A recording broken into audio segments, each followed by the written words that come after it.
Welcome to Chapter 6.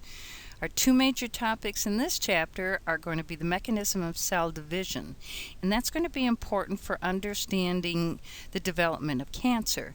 And then we're going to talk about abnormalities of chromosomes, some of which are very, very common, and if you get involved in any kind of practice that focuses on genetics in any way, you will be dealing with a fair number of patients that have chromosomal abnormalities. So let's begin with cell division. So cell division is, of course, required for growth and reproduction of all organisms. If we're talking about the germ cells, we're talking about haploid cells, and these are, of course, our egg and sperm, and they're generated by meiosis.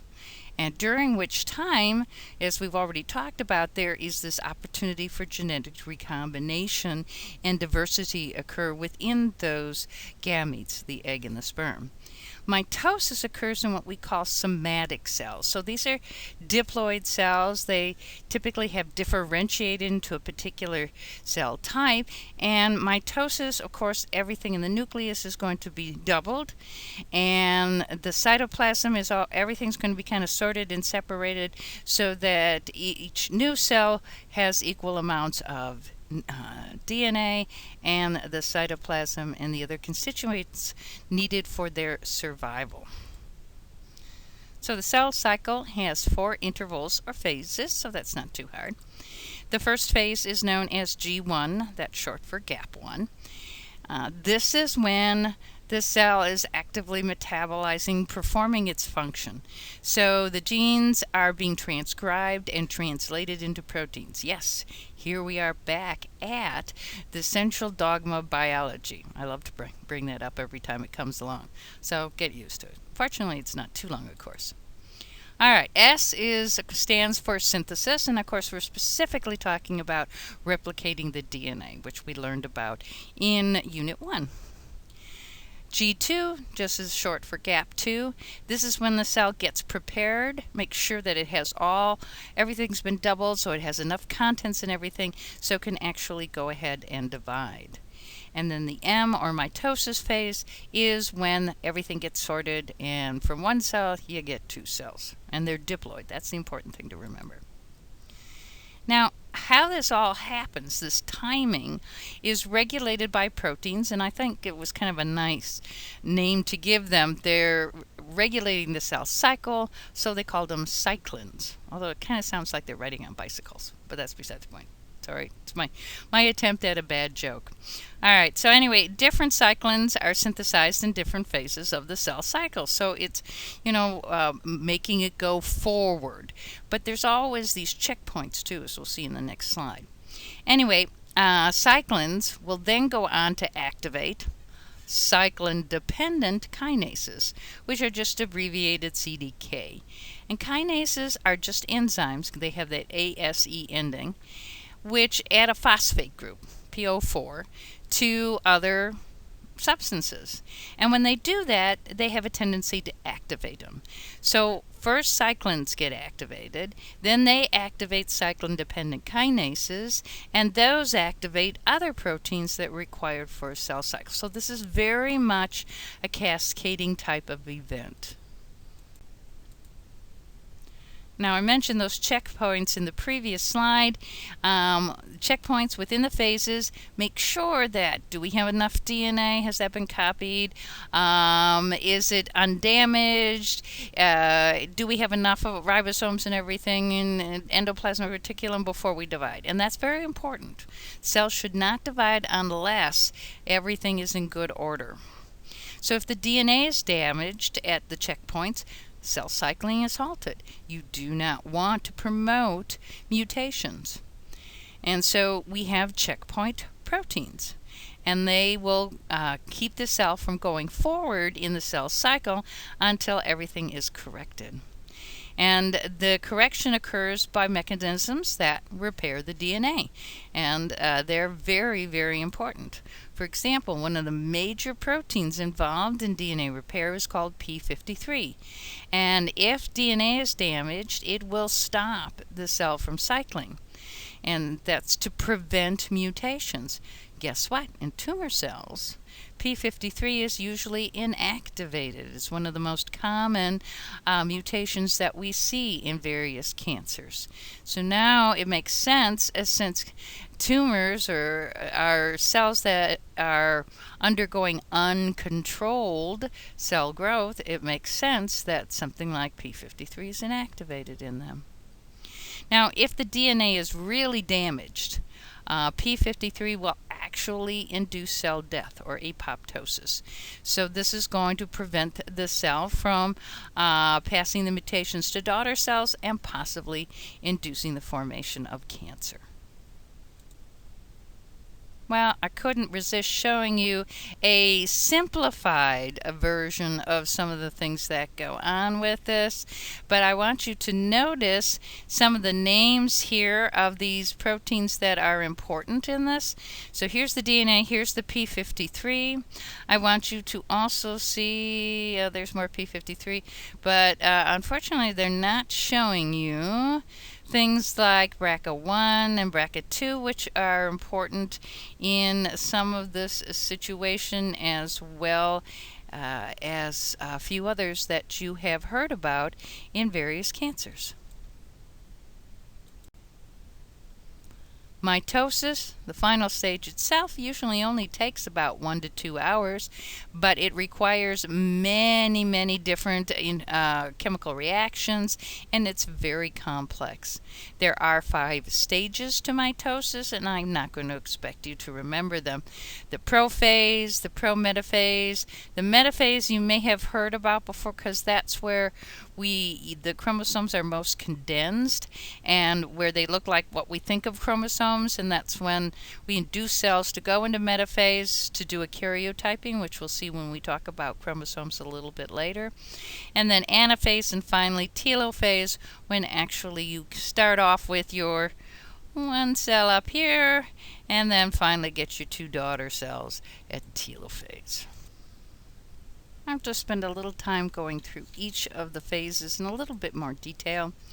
With prophase, this is when the chromosomes begin to condense, and they're going to pair up and attach at their centromere. So the centromere is just a point of it's going to depend on the chromosome whether it's really in the center of it or more toward one end or another. But anyway, at the same time, we've got to lose the nuclear membrane, because remember, we're going to pull the pairs of chromosomes apart, so we have to get rid of that. And then this is when things called spindle fibers actually begin to form attached to the centromeres, and when they contract, they're going to pull the 2 sister chromatids apart, so they're equal distribution in the cell. And let me put it up on the side over here so you can see what I'm talking about, the prophase. Now, we're not going to talk about prometaphase. We're going to go straight into metaphase. This is when the chromosomes are most condensed, so they're easiest to visualize. And this is when we look at them if we're looking for chromosomal abnormalities by doing a karyotyping.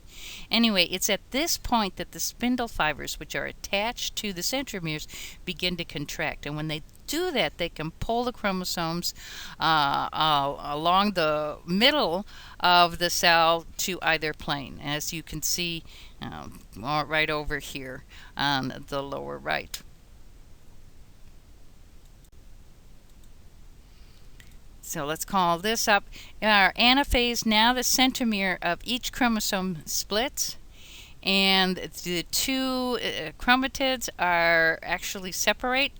And now the spindle fibers will pull the chromatids to the opposite sides of the cell. At this point, the cell's got to contain twice the normal number of chromosomes. Now remember, so that is, for a diploid cell, that's going to be 46, so it's got to have 92, and they're splitting it, so 46 will go into each of the new cells. So telophase, this is when the new nuclear membrane begins to form around each set of the 46 chromosomes. So you can see it over here with my little pointer. And then the spindle fibers will begin to disappear because they're no longer needed. They've separated them. and the chromosomes begin to decondense, and then the separation of the cytoplasm, known as cytokinesis, occurs, and bingo. From one cell, you have two what we typically call daughter cells. I don't know why they're not called son cells, but for some reason they're called daughter cells. Now, meiosis is a little like mitosis, and then, of course, if the cells become haploid, our gametes, the egg and sperm. So the duplicated sister chromatids make contact with their homologous parts. Homologous just means identical. So if you were talking chromosome 1 with chromosome 1, okay? And so you see here we've got the maternal and the paternal, and occasionally we can have some crossing over. This is the recombination that we talked about in earlier units. Anyway, so this gives us new combination genes. But the actual step to meiosis is as follows. The first division is just like mitosis. You get two diploid cells. Okay? So you see here with the first division, let me see if I can get this right. Here we go. Meiosis, so we have a pairing up, and then separated, and they're still diploid. That's the first meiotic division, okay? The second meiotic division, however, it results in 4 haploid cells, each with 23 chromosomes. Of course, they're simplifying this by just showing 1 chromosome down on the bottom here. So when we want to look at human chromosomes to see if everything's normal, we do a karyotype. And a normal human karyotype has 22 pairs of autosomes, so that's 44 chromosomes there, and then one pair of one pair of sex chromosomes, XX or XY. So if they're 46XX, they're female. If they're 46XY, they're male. And again, the best time to visualize this is when the cells are in metaphase, because they are the most condensed at that time. Well, let's learn a little bit about human chromosome structure. They're classified according to their size, how big they are, and just where that centromere is located, which I alluded to on a previous slide. So the centromere is going to divide the chromosome into kind of 2 arms. We call them the long arm and the short arm. And for the longest time, I couldn't remember which was the Q and which was the P until someone said short is petite. And from then I've always been able to remember. So the short arm is P and the long arm is Q. And telomeres are simply the ends of chromosomes, and guess what? They have lots of those repeats. We learned about these thousands of tandem repeats. In this case, they have a tendency to be GGGTTA. That's over and over and over again. That's the ends of our human chromosomes. Now, when stained, each chromosome is going to have, depending on the type of staining they have, but typically we see a unique pattern of banding that we can use for identification of one autosome to another.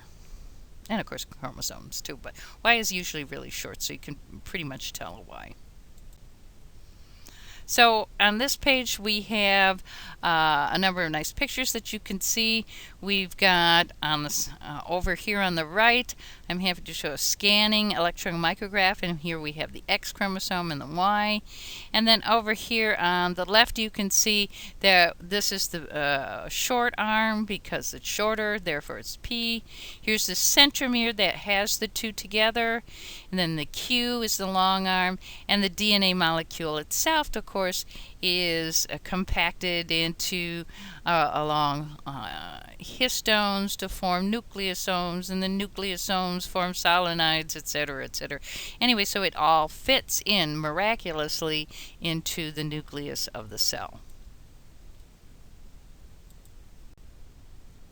So let's talk a little bit about how karyotyping is done, because this was the first way that we had for analyzing human chromosomes. as I've said earlier, the cells have to be in metaphase. That's because the cells are the chromosomes, I should say, are really condensed, and just means that they're easier to see. They'll stain darker, and you'll be able to see them then. So typically, what you would do is you get some blood. Just take a small little blood sample, and because within that our blood is of course red blood cells, but also white blood cells, and the white blood cells, particularly T lymphocytes, we can induce to divide in the lab by adding certain substances. And then we can also add a substance that will stop it when these cells are in metaphase. So after a certain period of time, we would lyse the cells, which, once they're in metaphase, we're going to add stuff that lyses them. So what do? They will swell the chromosomes even more and release them. Okay? That means that we've got these loose chromosomes around. We can stain them with a dye then and spread them on a slide. You would then take a picture of the chromosome and blow it up so you could match up the chromosomes and look for any abnormalities. And what are you going to be looking for? Are there too many chromosomes? So is there too many? So chromosome number, are there too few? Are there insertions into one chromosome? Did one chromosome lose some? Did they exchange, translocate, or get inverted? So all these things can happen. We can detect using this karyotyping and the staining, looking at the band. So let's take a look at it at the next slide. Now, I'm not going to say anything right off about whether this is a karyotype of a male or a female. You should be able to figure that out if you look at it for a few minutes. But let's just kind of start up here in the upper left. And this is typically what they would always do. They would pair them up, the autosomes first, so we get 1, 2, 3, 4, 5.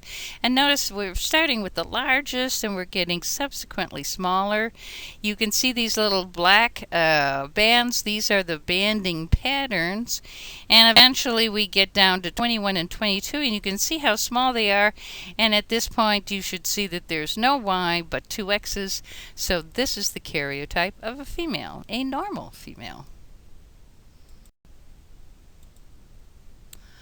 Now, a picture of the metaphase spread then has all the 46 chromosomes scattered, and then what a clinical cytogenetist would do, as I said, they would blow up the picture and cut out them and pair them up. And having tried to do this a number of times, I can tell you this wasn't easy. They would pair them up based on the size. Okay, that wasn't so bad. But the position of the centromere, that could be kind of helpful. I always thought was really difficult were the banding patterns. And then sometimes the telomeres, the tips of them, can be somewhat distinctive. And so they're looking at their P's and Q's. All right. As my mother would say, mind your P's and Q's. So nowadays, all of this is done by computers, so it's a lot easier.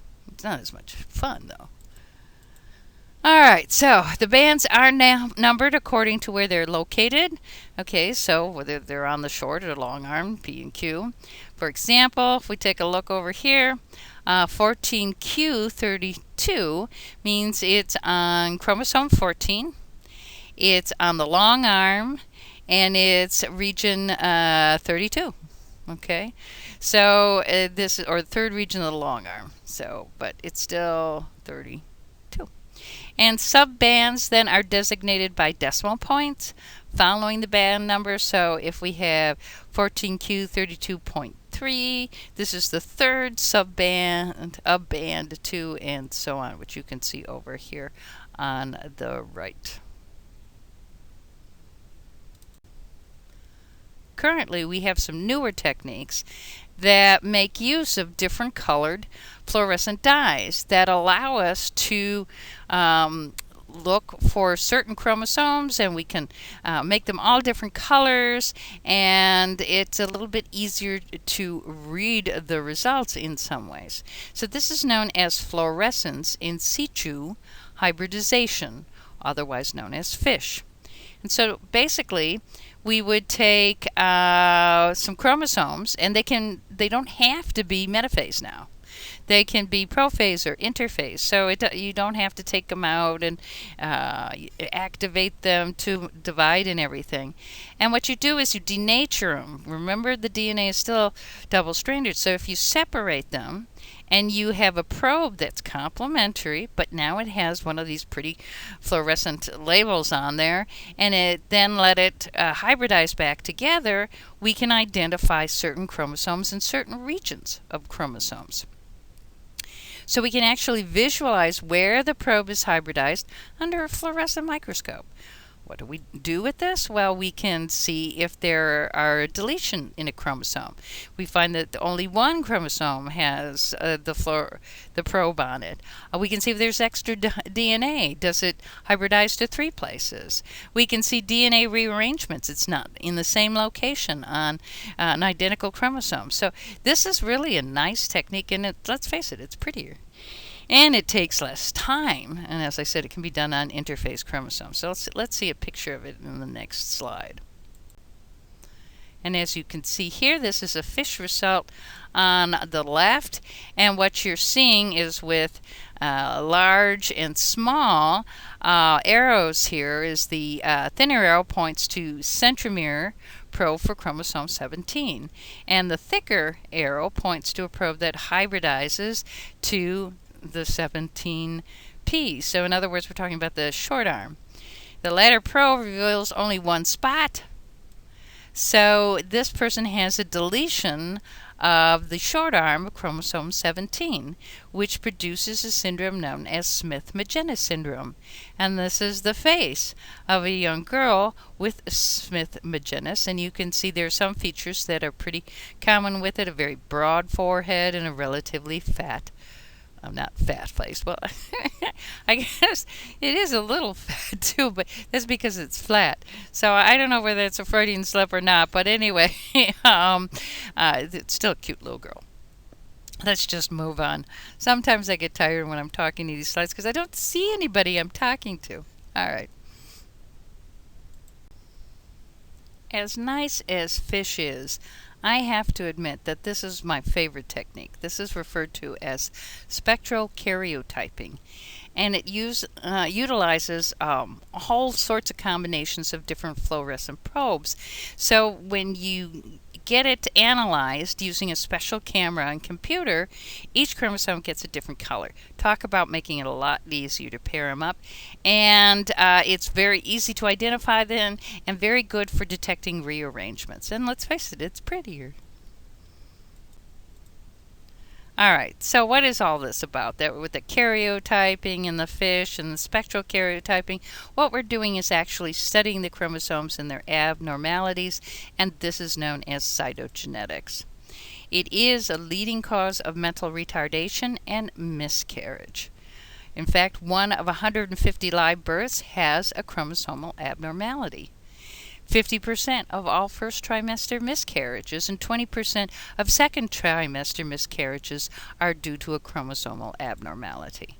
So it's a very important cause of morbidity and mortality, which is why we're talking about it. There are basically 2 types of chromosomal abnormalities. Those are an abnormality in number, you have too many or too few, or in the structure of the chromosome. So let's look at abnormalities of chromosome numbers first. So first of all, we have to define what's normal. And a euploid cell contains a multiple of 23 chromosomes in their nucleus. So we're talking about a somatic cell. It's going to have 22 pairs of autosomes and 1 pair of sex chromosomes. So this is a diploid cell with 46 chromosomes, and therefore it is euploid. A gamete, which is haploid, is only going to have 23 chromosomes.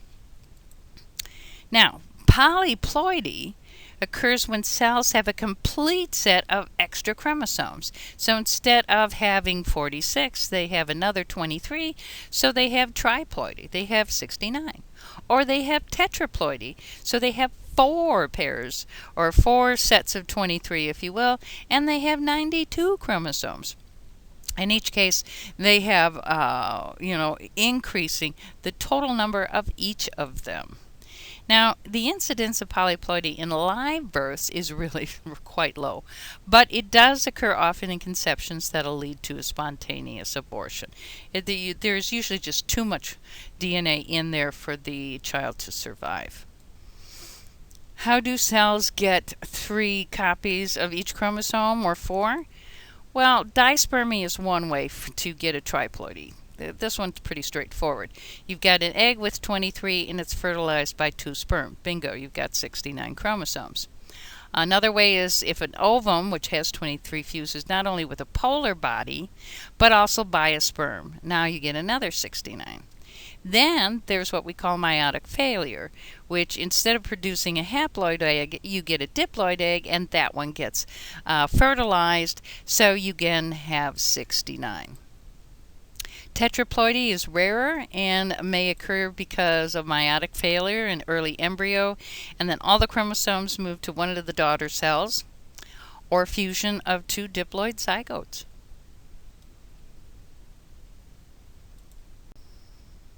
On the other hand, you can have what we call aneuploidy, and this is an abnormal number of chromosomes, but it doesn't contain a multiple of 23, which is the polyploidy. So trisomy is an example of aneuploidy. You have 3 copies of one chromosome.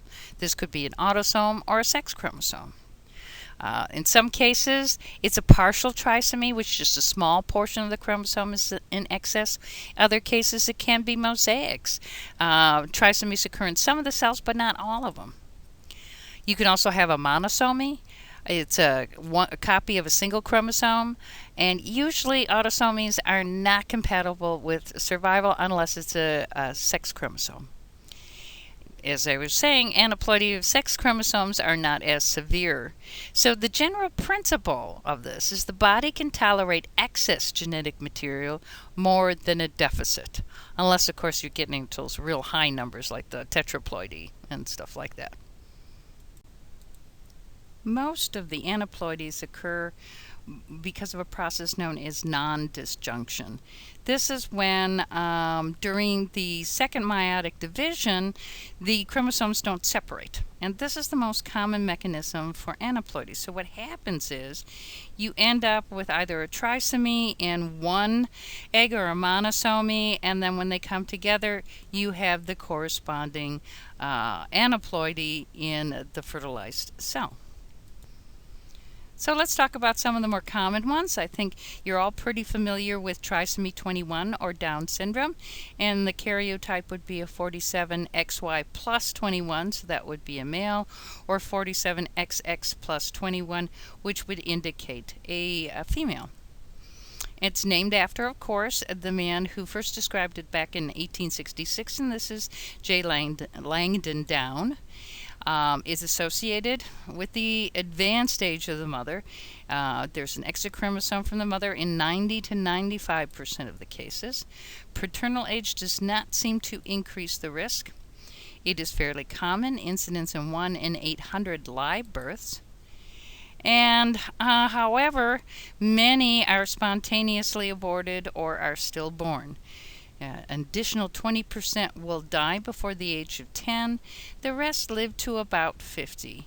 And it accounts for about 10% of all cases of mental retardation in the United States. It, of course, presents with a classic constellation of features that I think that we're all fairly familiar with, and it helps, of course, with identification. And here is some cute girls with this. You can see we have the Down syndrome karyotype over here. Although we're looking at 2 little girls, well, actually, I think we're looking at the same little girl early in age, and then as she gets a little older. But over here, I have a male karyotype, not a female. But at least it's showing you the 3 chromosome 21s that are here. Classic symptoms: lower IQ, the protruding tongue, and small and low-set ears. Of course, we're all familiar with the epicanthal folds, the very round cheeks. They do have poor muscle tone, which is why Special Olympics is so wonderful for them. They have the occiput that's flat, and the hands and feet are broad and flat, have that simian crease. They frequently have congenital heart deformities, an increased susceptibility to infection and leukemia, and by the age of 40 start to develop Alzheimer's, as you know from the lecture in Chapter 5. Most of the males are sterile, but 60% of the females can reproduce. Since reproduction is uncommon, most cases are considered new mutations. We do see mosaicism in 2 to 4% of trisomy 21 live births. In this case, it's a situation where it's a trisomic conception, and then you lose the extra chromosome during mitosis early in embryogenesis. And so they become tissue-specific mosaics, and they're confined to certain tissues. And typically they do not have as severe syndrome, and they can be more, they're usually higher functioning. You can have some germline mosaics as well, where the parents are fine, but they have a trisomy in the germ cells and then can have more than one offspring with Down syndrome. And I put this picture of Luke Zimmerman over. This is dating myself, something terrible, but there was a cute show some years ago. It called Life Goes On. They used, of course, the song from the Beatles, dating me even again, but he played Corky in this show, and he was a mosaic, very high functioning, did a wonderful job. So I thought I enjoyed that show tremendously, so I couldn't resist putting it up here. If you don't know what I'm talking about, I suppose you can go online and find out. So, what genes are actually involved in Down syndrome? Why do they have this constellation that we see? Well, first of all, there's a gene known as DYRK. It's again on the long arm of chromosome 21. It's a protein kinase, which means it's going to activate things. And it turns out when it's overexpressed in mice, it causes learning and memory defects. How do we know? Because you train them to go through a maze and they have problems learning how to do it compared to mice that don't overexpress it. Also, there is the APP gene, which we talked about in Chapter 5, which again codes for this amyloid beta precursor protein. And so if you have 3 chromosomes 21s, you have an extra gene of it and too much is made. And this is why they have Alzheimer's developed pretty early on. However, if they're a partial trisomy, so not the entire chromosome, and they don't have the extra APP, they don't develop Alzheimer's. Now, we've mentioned that maternal age is important with the development of Down syndrome, and it's because it increases the risk of non-disjunction. Remember that all oocytes are formed during embryonic development for a woman. Well, almost all of them. And as a result, they remain in prophase until they actually go through ovulation. So if the woman's 45, that means the oocytes are 45. And we believe that this long period in prophase may somehow impair normal disjunction. You do not see this in men because men make sperm throughout their life. And so you can see here with the graph on the lower left that as the maternal age increases, so does the risk for Down syndrome. And this is showing, again, looking at the first meiotic and second meiotic division, where you get increase the rate, again, of a trisomy. As I said in an earlier slide, aneuploidies of sex chromosomes seem to be less severe. So you do see women with a single X chromosome, and this is known as Turner syndrome, where the karyotype, instead of having 46, is 40Y with a single X. So this is a monosomy X. It is a female phenotype. 50% are 45X. Up to 30 to 40%, however, are mosaics. Some will have XX, and some will actually have a partial XY. 10 to 20% just have a deletion of all or part of the short arm of the X chromosome. 60 to 80% are missing the X chromosome of paternal origin. So in this case, it is the men that contributes more. So apparently there are some situations where the advanced age of the father can carry an increased risk, and it's true for Turner syndrome. Apparently it's occurring during meiosis in the father or during early mitosis in the embryo. The only X chromosome then that the child will have will be from her mother. Now, 1 in 2 to 3,000 females are live born, and greater than 99%, however, are lost prenatally. And those that survive are usually the mosaics. The phenotype is that they're typically short. They have a webbed neck, that which you can see very clearly on the lower right. A triangular type of face, which I think you can see better on the younger child, and very widely spaced nipples that you see on the lower right. Typically they are sterile, but some have had children. They can have congenital heart defects and structural kidney defects. Typically, their intelligence is fine, may have some problems with a little bit of mathematical reasoning, but their verbal IQ scores may be higher if they inherit the X chromosome from their father, which I've always thought that was kind of interesting. But I knew a clinical cytogeneticist who always claimed that Mary Lou Retton, and again, you have to be kind of old to know who she was, but she was one of our better female gymnasts some time ago, and she got perfect 10s with the pommel horse, and was convinced because she was short and everything, but she did have a child. But of course, some have born children.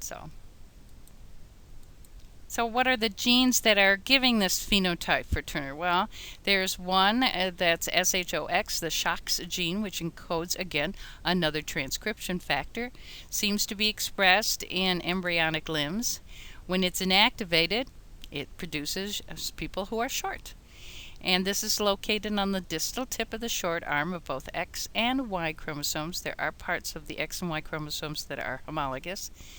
Both copies are transcribed in males and females because this portion of the X is not inactivated. But if you only have one X chromosome, then you have haploinsufficiency and a short stature. Another thing that seems to be important on the X chromosome is genomic imprinting, which we talked about. And this may relate to the higher verbal scores in the females with a single X chromosome from the father. It seems to be that one imprinted region escapes X inactivation normally, so that their verbal reasoning is a little bit better in that case.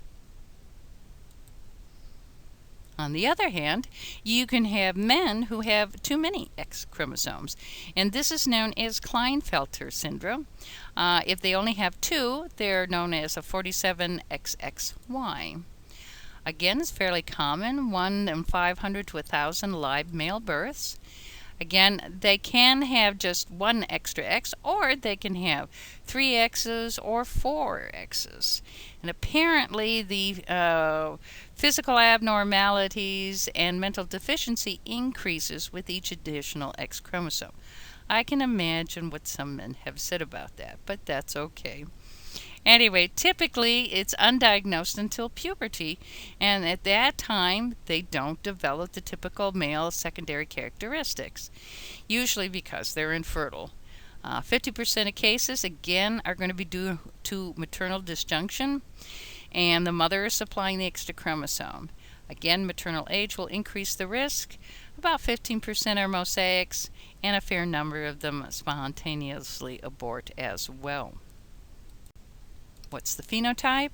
Well, they have primary hypogonadism, so very small testicles, and decreased production of testosterone, so they're typically sterile.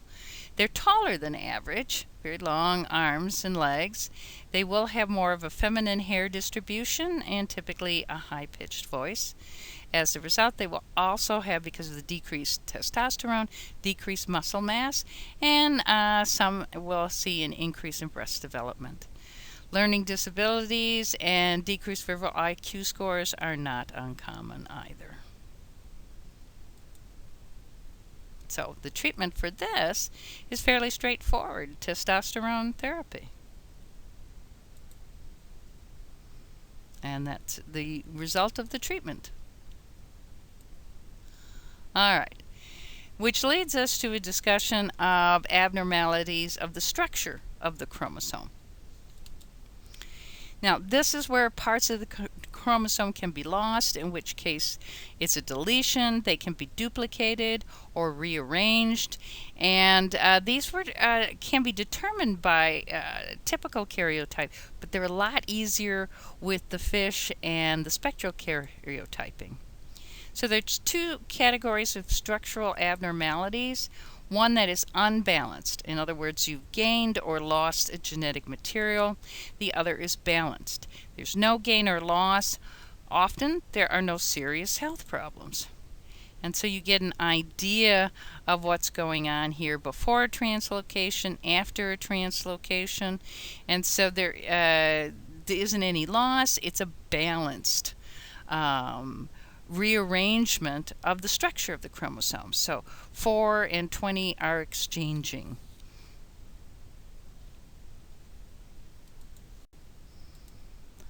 So how do these abnormal chromosome structures occur? Well, you can have errors in crossing over. Remember, the homologous chromosomes, those that are identical, 2 ones and stuff like that, pair up during meiosis. And then when they undergo recombination, it doesn't work properly. So that can happen. Chromosomes can undergo breakage or loss of rearrangement. Of rearranged chromosomes can occur during meiosis or mitosis. So now we're talking about this is a chromosome that's already undergone a rearrangement. It doesn't pair up as well during meiosis or mitosis, for that matter. Then there are substances that we call clastogens, which actually increase the incidence of chromosome breakage, and that can lead to deletions and stuff. Ionizing radiation can do that, but certain chemicals and even some viral infections can do this.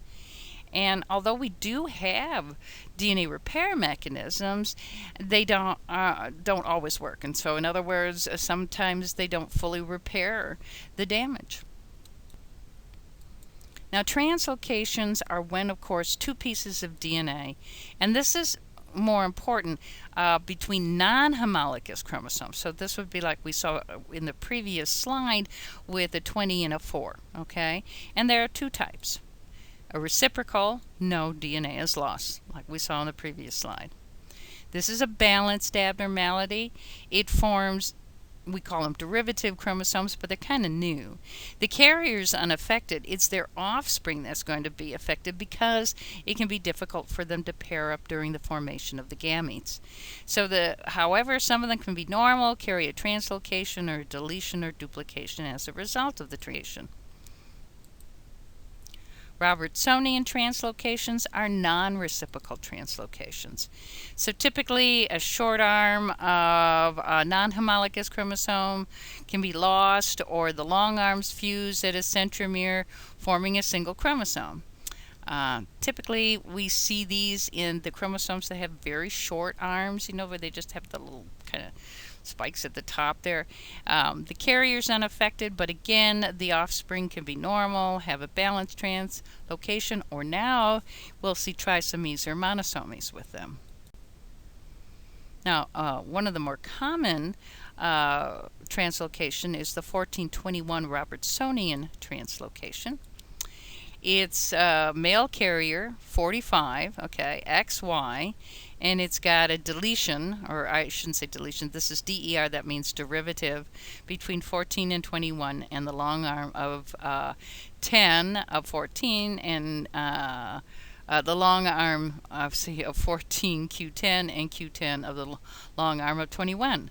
I'll say that properly eventually. Anyway, it lacks 1 normal chromosome 14 and 1 normal chromosome 21.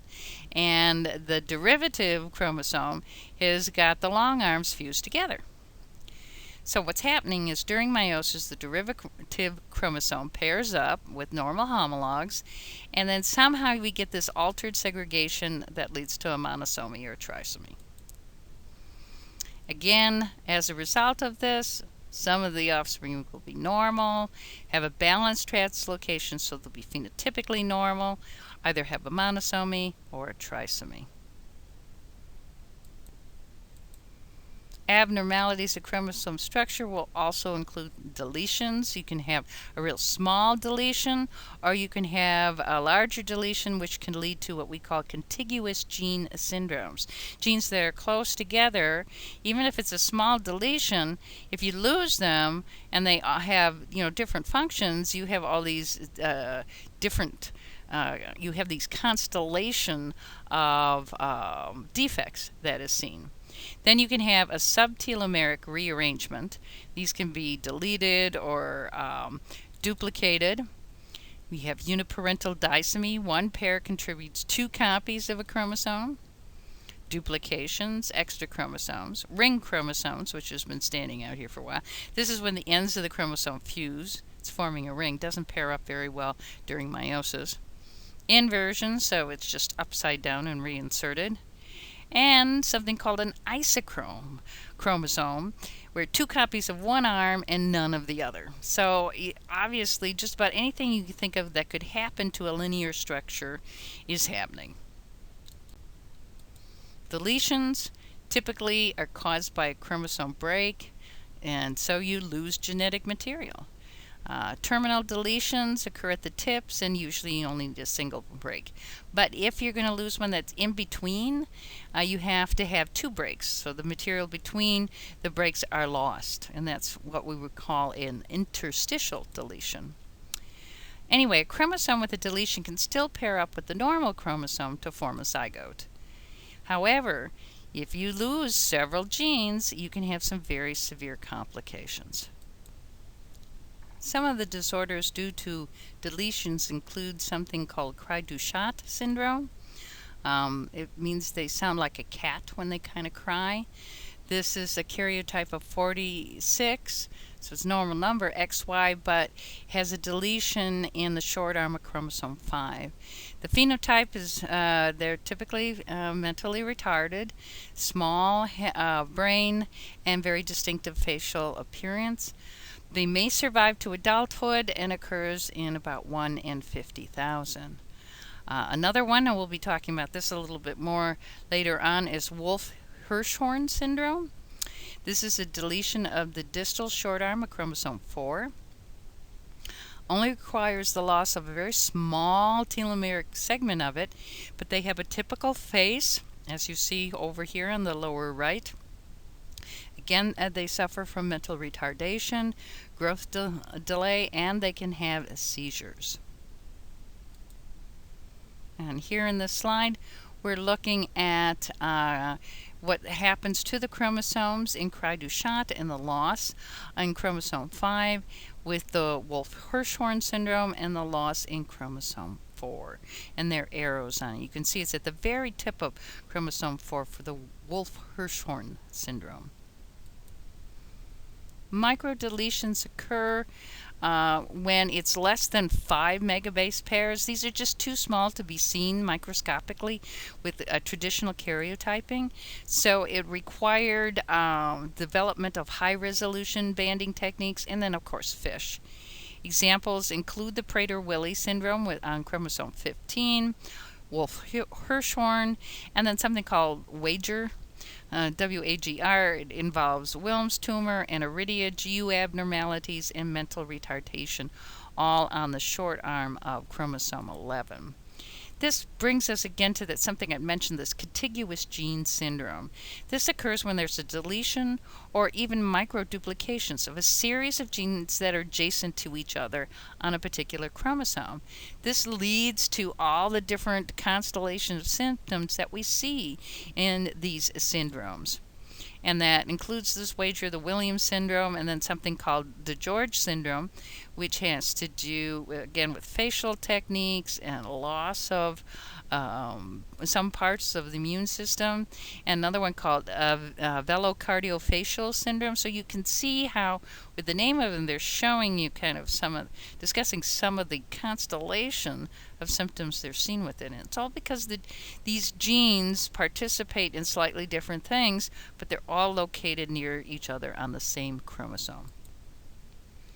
Subtelomeric rearrangements can occur, and this is in regions that are near the telomeres. They're either lost or they're duplicated. These regions typically contain a lot of genes, so it may indeed account for up to 5% of cases of mental retardation where we don't know the cause, or we haven't seen Down syndrome or partial trisomy 21 or something. We've only recently detected them using the FISH probes, and they will hybridize to the metaphase chromosomes or particular DNA microarrays, and so we can look for them under those circumstances. An example of the subtelomeric rearrangement is called a monosomy 1 p36 syndrome. These unfortunate children have mental retardation, developmental delay, seizures.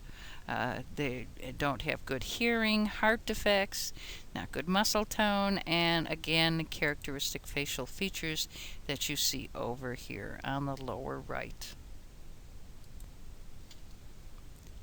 Uniparental disomy occurs when one parent contributes 2 copies of a chromosome and the other parent doesn't contribute any. Okay. If it's 2 copies of one homolog, it's an isodisomy. If it's 1 copy of each homolog, it's a heterodisomy. Anyway, these are usually lead to autosomal recessive diseases in offspring, because if they contribute 2 copies of the chromosome with mutant allele, they are basically, of course, homozygous for that mutation.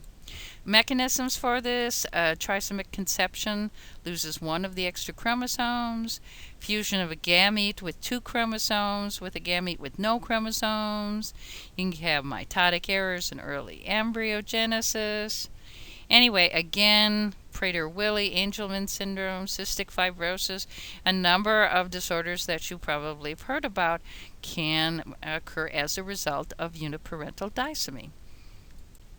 This is shown on this slide here, where you can see the sperm is contributing and the ovum doesn't have any, so the zygote has a uniparental disomy.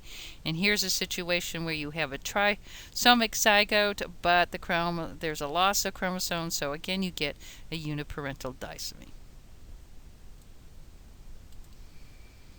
Duplications typically occur when there's unequal crossing over during meiosis, so it forms a partial trisomy. You see this in offspring with parents that have a reciprocal translocation, and it usually doesn't produce as serious consequences as some of the others. Ring chromosomes occur when there are deletions at both tips of a chromosome, so then they fuse, and you still have a 46 karyotype. And if it possesses a centromere, the ring, it will be replicated, but usually it's lost, so it'll end up in a monosomy in some of the cells, but not in all of them. Inversions, those occur when 2 chromosomal breaks leads to fragment that's reinserted in an inverted order, which you can see over here on the right. If it includes the centromere, then it's a pericentric inversion, and pericentric inversions do not include centromeres.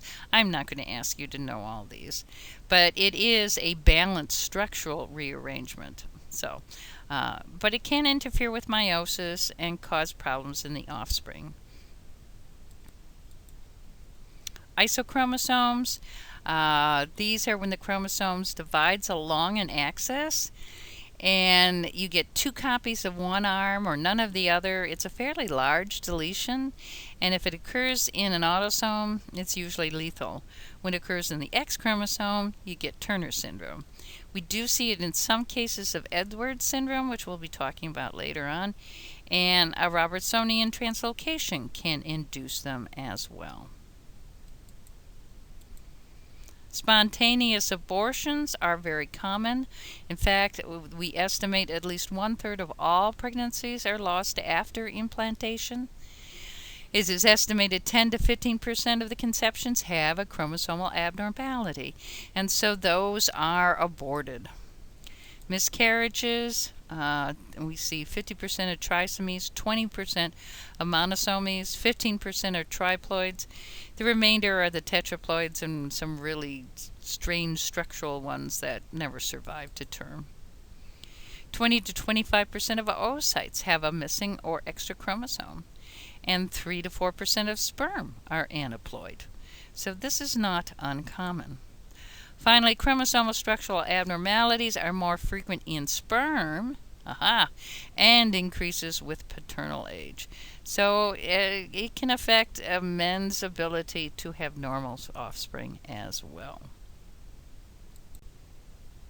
When there is a chromosomal abnormality, what is the clinical phenotype? Well, the general pattern is usually distinctive enough to suggest a preliminary clinical diagnosis. This is particularly true for the more common ones, Down, Patau, Edwards, and Turner. However, there's enough phenotypic variability that a clinical diagnosis must always be confirmed either by a karyotype or spectral karyotype. What are the general characteristics of the syndromes, however? Developmental delay is very common, as is mental retardation. There's typically some sort of not quite normal facial features, so there's altered facial morphogenesis, growth delay, and congenital malformations, particularly heart defects, are pretty common. The summary is any newborn with multiple congenital malformations and/or developmental retardation should be tested. And that's one of the practical aspects of learning about this information. Now, how do you test for the small chromosomal abnormalities? Well, this was the thing earlier that was mentioned on one of the previous slides, and I kind of hesitated because we hadn't talked about it. But this is what's known as CGH, comparative genomic hybridization. And this is, again, one of these newer techniques that's becoming more common in medical practice, which is why you're taking this course. So again, we're talking about these DNA microarrays or chips that look for hybridization. Again, we've got patient samples that are fluorescently labeled, and we look for normal or mutated sequences. The nice thing is we can test for thousands of mutations simultaneously, and they can be small. They can even be a point mutation or smaller insertions and deletions, which we can't do with karyotyping or even this fish. Now, of course, the chips themselves are made using robotics, and they actually etch into the slides these little oligonucleotides under the slide that'll have this particular mutation or something on it. And a single slide can literally hold millions of small sequences, and the oligonucleotides have normal and disease sequences, so you can compare. All you have to do is collect the patient's DNA, label it with the fluorescent dye, which isn't that hard to do, and then you add it to hybridize it, is the fancy way of putting it, but you let them interact with the oligonucleotides on the slide. Now, what's going to happen is when the patient's DNA hybridizes, you can look at the pattern of fluorescence, but this is so complicated it can only be done by a computer. So this is kind of giving you just an idea of what's happening. So in each of these little holes, if you will, there are these little oligonucleotides. And then if your patient has this sequence and it's fluorescently labeled, it will bind here, as you can see with the pictures. And that color, if it's yellow, will shine, and the computer can detect that. What these actually look like on the computer, though, is seen on the next slide. And what you're seeing is DNA from a normal person is labeled with a red fluorescent dye. And then DNA from a person with Niemann-Pick disease is labeled with a green dye. So yellow-orange fluorescence occurs when the DNA from both samples bind to the same oligonucleotide. So that we know is not going to be important. So what we're really looking for is the green, and that's giving us an idea of what might be contributing to the features. So hopefully I've given you an idea of what can happen to chromosomes and why chromosome abnormalities are so normal, and a general idea of cell division so that we can understand when the genes that are important in cell division get inactivated or are overactive, how this can lead to the genetics of cancer. So once again, you've come to the end of another unit, at least in terms of the lectures, and I will talk to you next week. Goodbye.